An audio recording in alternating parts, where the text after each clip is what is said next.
So ngayon nandito kami sa Bonhomie, guys. Ito po yung cute naming cottage. Cottage. Villa. Dos Andanas.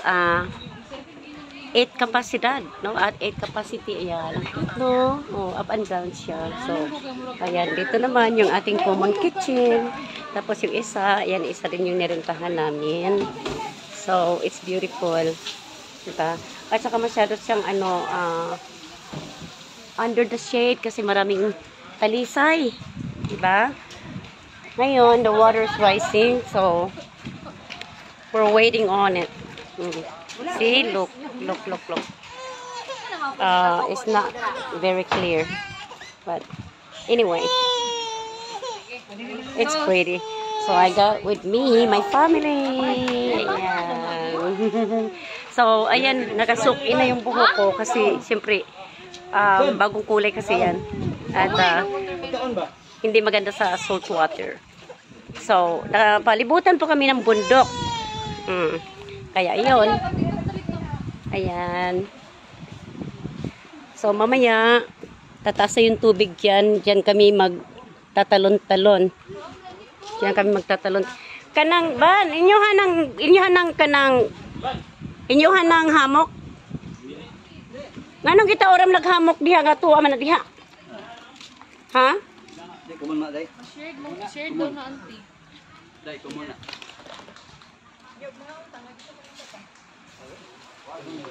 Hay man to imong hamok. Itaod na daan imong hamok diri pikas. Kay man. Aw. Well. Okay. Maraming villa ito, guys, no? Kaya ang ganda talaga, very private. Sa kabila ang dami pong mga cottages, yung mga niririntan sa kabila. So, dito tahimik dito. Napakatahimik dito. So, down there, maraming mga cottages, mga maiingay na tao, nagpapartihan. Oh. Bukid talaga, bukid kami, oh. Yan.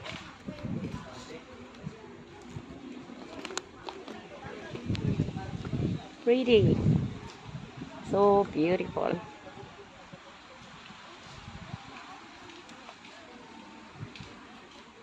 It's so beautiful. It's breathtakingly beautiful. Look at it. Ayan.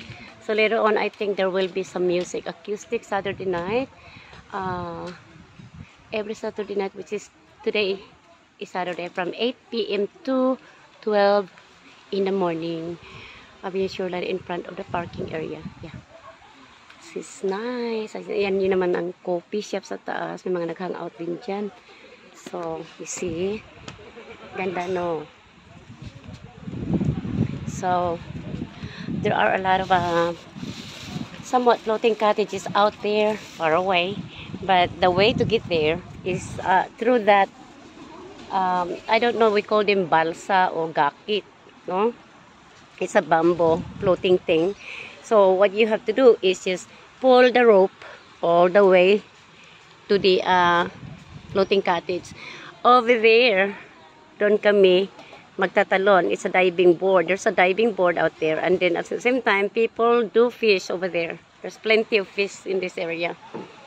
So maraming cottages.